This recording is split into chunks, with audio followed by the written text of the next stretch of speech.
आग लग गई यार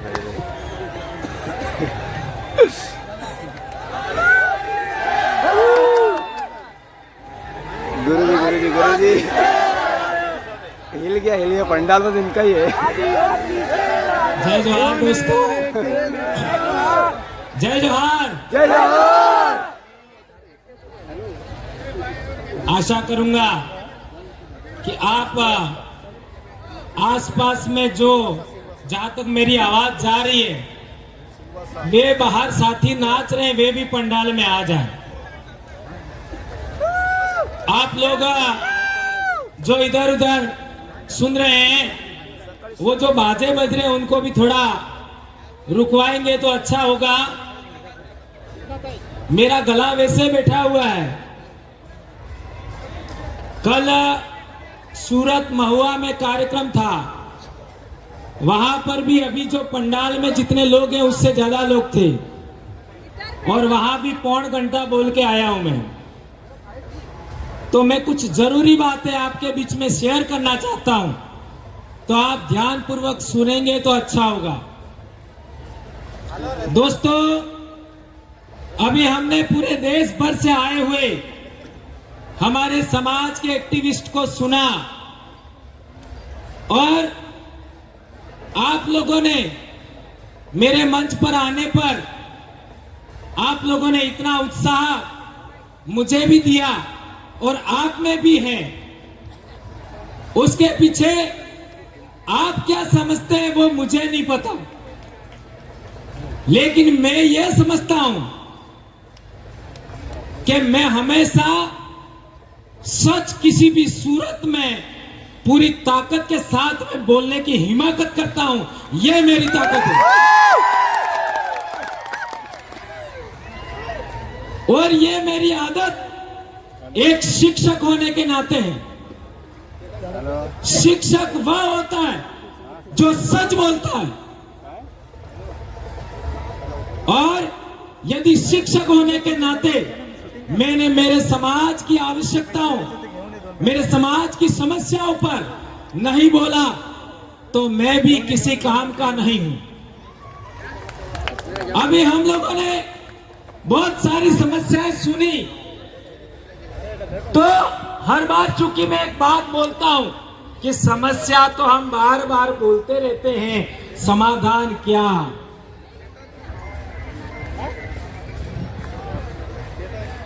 क्या तो कई लोग ऐसा मानते हैं कि भंवरलाल जी का समस्या समाधान का एक ही आइडिया है और वह है पॉलिटिक्स। ऐसा कई लोग मानते हैं, लेकिन मैं उन लोगों को अधूरा मानता हूं।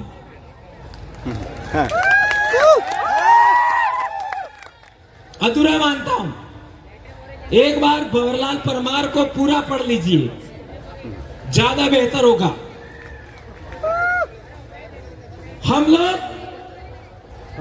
हमारी वैचारिकी में बेशक इतिहास सबसे पहले है, लेकिन जो बातें हमने सुबह से यहां तक सुनी, ये सभी बातें यदि विधानमंडल में अर्थात विधानसभा और लोकसभा में हुई होती तो क्या हसदेव होता? नहीं होता। क्या केवड़िया होता? क्या आज हमारे सातपुड़ा में डैम बनाए जा रहे उनका रुकावट होता कि नहीं होता? होता। तो बोल क्यों नहीं रहे? जो हमने 47 एमएलए एमपी भेजे, 47 एमपी वो मुंह लेके गए कि नहीं गए? कौन कह रहा है मुंह लेके गए? मुंह नहीं लेके गए। आपका जितने भी आप लोगों ने 47 एमपी भेजे, क्या वे लोग मुंह लेके गए क्या? यदि मुंह लेके गए होते तो केवड़िया पर बोलते? क्या बोले? क्या नहीं बोले। नहीं बोले तो मुंह कहाँ था? गूंगे है वो तो, गूंगे है। और हसदेव पर कितने एमएलए बोले? 487 एमएलए पूरे देश में। 47 सांसद है, हंसदे पर कौन बोला? नाम गिनाओ। कई लोगों को गुमान था कि हमारी राज्यपाल है वो भी हमारी सुनती है। तो मणिपुर का राज्यपाल कौन था? कौन था? आदिवासी। क्या बोली? कहीं नहीं बोले। कौन कह रहा है कुछ नहीं बोली? ज्यादा लगी है? बोली होती तो अभी हिंसा रुक जाती। कुछ नहीं बोले। क्या सही कह रहा हूं, गलत कह रहा हूं? ये तो बात यार करने। मैं बहुत बड़ी समस्या आपके सामने रख रहा हूं। मैं किसी एमएलए का विरोधी नहीं हूं, किसी एमपी का विरोधी नहीं हूं, किसी राज्यपाल का विरोधी नहीं हूं। अभी आप देख लो, कई लोगों को तो शरीर के अंदर रोमांच पैदा हो रहा था, रोमांच कि हमारी राष्ट्रपति बन गई, हमारा बहुत कुछ आ जाएगा। कुछ हुआ क्या? नहीं हुआ। तो क्या हम लोग इस झाझम से 47 सांसद पहुंचा देंगे, 487 विधायक पहुंचा देंगे, तो क्या हमारी समस्या का समाधान होगा? आप होगा ऐसा कहते हो, लेकिन मैं ना कह रहा हूं। मुझे पता था। नहीं होगा। क्यों नहीं होगा? ये बात समझनी है, और ये बात नहीं समझी तो इतने सारे लोगों ने अभी तक बोला, उसका कोई मतलब नहीं है।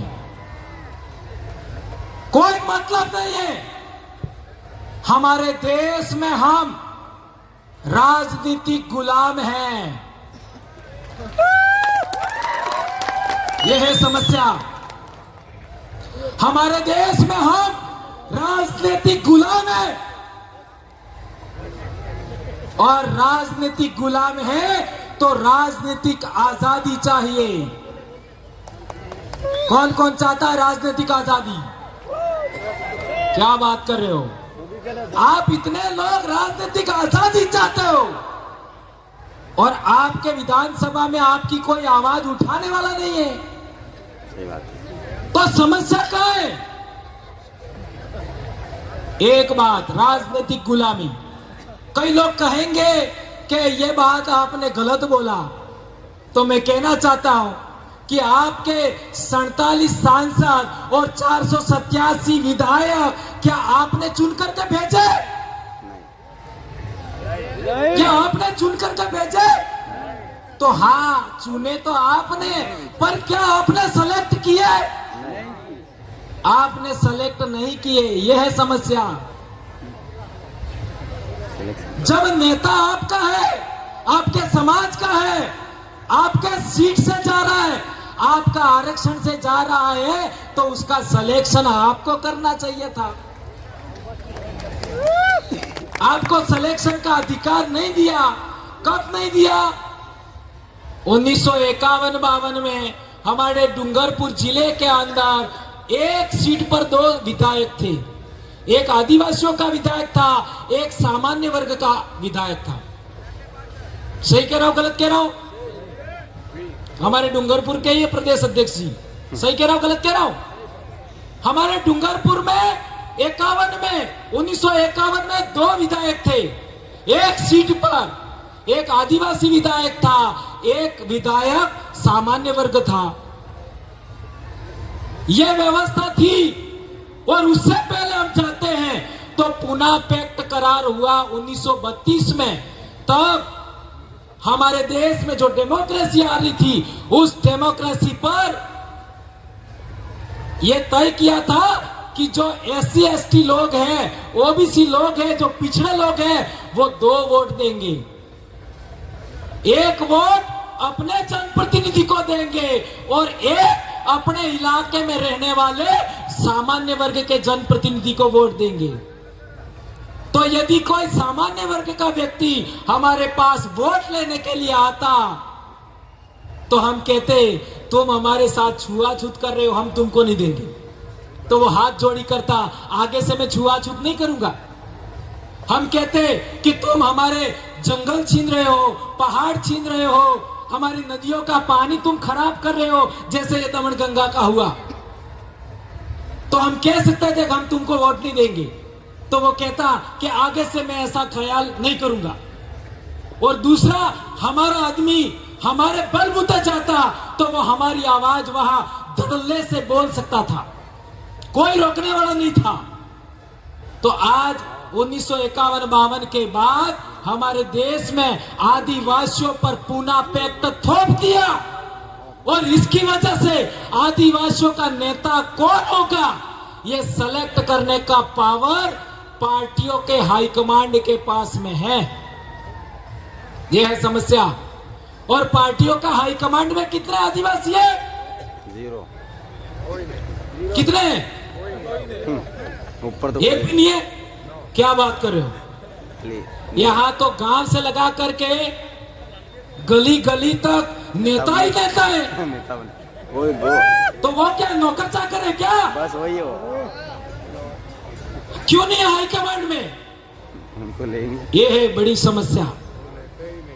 हमारे समाज पर जो वो लोग जो भारत के आदिवासी नहीं है, इंडिजिनस पीपल नहीं है, वो है हाईकमांड में। अब उनके पास तुम टिकट मांगने जाओगे तो तुम्हारा क्या होगा? जो बोलने वाला उसको कभी टिकट नहीं मिलेगी, लिख लो। जो लड़ने वाला उसको कभी टिकट नहीं मिलेगी, लड़ लो। और मेरे को तो चुनाव लड़ना ही नहीं है। मेरा क्या चाह रहा है? मेरे को तो तुमको लड़वाना है, और तुम नहीं बोलोगे तुमको पीटूंगा। हमारे 3 लोग बोले, यदि वो मैं चाहता हूं या फिर हमारा समाज चाहता है या हमारे इलाके के कार्यकर्ता चाहते वैसा नहीं बोलेंगे, इनको यही पीट डालेंगे हम। तो वो बोले, आपके वाले वो कब बोलेंगे? पीट नहीं सकते। कब बोलेंगे? ये है बड़ी समस्या। धन्यवाद। चेतन, ये मैं कहना चाहता हूं कि जो लोग, जिन लोगों को बोलना चाहिए वो गूंगे हैं, जिनको सुनना चाहिए वो गूंगे बहरे हैं। और जी जी धन्यवाद, बहुत अच्छी बात है। और मैं एक बात कहना चाहता हूँ, 4.5 साल तक तो हम लोग क्या करते हैं, समाज का जन जागरण करते हैं कि हमारा ये होना चाहिए, हमारा वो होना चाहिए, और अंतिम 6 महीने में हम लोग गांधी जी के 3 बंदर बन जाते हैं। नहीं सुनूंगा, नहीं बोलूंगा और नहीं देखूंगा। बनते कि नहीं बनते? खुला मैदान छोड़ देते हैं।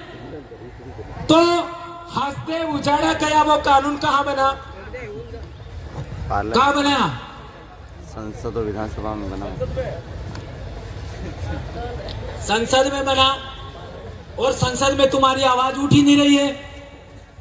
ये केवड़िया में आपका नोटिफाइड एरिया बना, वो कानून कहाँ बना? गांधीनगर में तुम्हारा बोलने वाला कोई है ही नहीं। तो जहां बोलना चाहिए वहां कोई नहीं है तुम्हारा, और यहां पर हम बड़ी बड़ी बातें कर रहे। तो इस समस्या का समाधान करना या ना करना, 70 साल से हमें क्या करना चाहिए, क्या नहीं करना चाहिए, ये भ्रम ही दूर नहीं किया हमने। इसलिए समस्याएं बहुत सारी है, समाधान संभव है, लेकिन सही रास्ता तो चुने। सही रास्ता ही नहीं पकड़ा अभी तक। जब सही रास्ता नहीं पकड़ा तो समाधान कैसे होगा? कई लोग पहले मेरे को कहते थे कि भंवर जी को भी चुनाव लड़ना है, इसलिए वो ऐसा बोलते। मेरे को हर बार बोलना पड़ता है, मैं कभी नहीं लड़ूंगा। मैं एक शिक्षक हूं, और शिक्षक का जो धर्म होता है वो शिक्षक करेगा। भारत देश के अंदर 47 विश्वविद्यालय थे भारत में, पूरी दुनिया के लोग पढ़ने के लिए आते थे। आज हालात क्या है शिक्षा का? भारत देश में अंदर इकोनॉमी 37% थी ईस्वी सन के आसपास, आज 6-7 पर दौड़ रही है। हमारा हुक्मरान हमको मारने के लिए बैठा है, और हम तलवे चाट रहे हैं हुक्मरान के।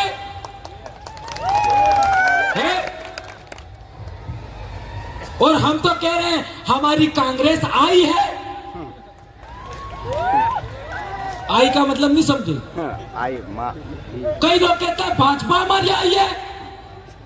अरे कांग्रेस भाजपा तुम्हारी आई है तो तुम्हारी ओरिजिनल आई जिसने तुमको 9 महीने पेट में रखा उसका क्या?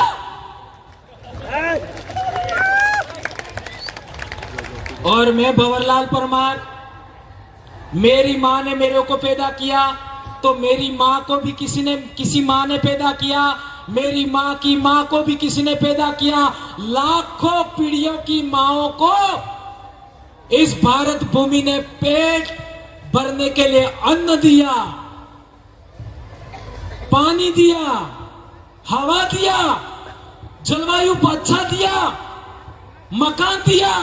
उन लाखों माँओं के लिए क्या तुम्हारी वो माँ बन गई राजनीतिक पार्टियां? तो लाखों माएं जिन्होंने इस भारत भूमि पर पैदा होकर के तुम्हारे डीएनए को यहां तक लाई है, उनका क्या? इसलिए मैं आदिवासी डीएनए के अलावा किसी दूसरे की बात नहीं मानता। और मैं सिद्ध करना चाहता हूं, चैलेंज है मेरा खुला कि आदिवासियों से बेहतर भारत में कोई पैदा हुआ है तो मेरे से बहस करो। आ जाओ, आ जाओ। भारत देश के अंदर आदिवासियों से कोई बेहतर आदमी पैदा हुआ है, कोई बेहतर महिला पैदा हुई है, मेरे से बहस कर लीजिए। चलो, मैं चैलेंज करता हूं, कोई पैदा नहीं हुआ, आदिवासी से बेहतर कोई नहीं है। इसलिए गैर आदिवासियों की तरफदारी बंद करो, गैर आदिवासियों के दाखले देने बंद करो। आदिवासी अहिंसक कौम है, आदिवासी हिंसक कौम नहीं है। और अहिंसक कौम है, शांतिपूर्ण अस्तित्व को मानता है, लोकतांत्रिक व्यवस्था को मानता है, गणतांत्रिक सामुदायिक व्यवस्था को मानता है। इसलिए रजवाड़े काल में समतल जमीन हमसे छीन गई, हम जंगल पहाड़ों में आना पड़ा। सोचो, रजवाड़ों के काल में समतल जमीन छीन लिया, शक्ति के बलबूते पर, सत्ता के बलबूते पर, और हम पहाड़ों में आ गए, जंगल में आ गए। और 75 साल के लोकतंत्र में अब पहाड़ छीन रहे हैं, जंगल छीन रहे हैं। कहां जाए? अब कहां जाए? मंगल ग्रह पर जाए क्या? और कई हमारे भगत लोग तो सोचते हैं इस जिंदगी में तो कुछ नहीं हुआ साला, मरने के बाद जो जिंदगी है स्वर्ग वाली वो ठीक रहेगी। यानी कुछ भी हो गया चलो चलेगा, लेकिन स्वर्ग मिल जाए। और मैं हमारे इलाके में बोलता हूं, ऐसे जो भगत अंध भक्त लोग हैं ना, जिनका दिमाग का कचरा हो गया है, वो क्या सोचते हैं, मेरी पत्नी नहीं जाए तो भी चलेगा लेकिन मैं स्वर्ग में जाना चाहूंगा। अरे तुम्हारा स्वर्ग यही है। आदिवासियों को पानी बहता है उसको स्वर्ग लगता है, आदिवासियों को, आदिवासियों को जंगल स्वर्ग जैसा लगता है।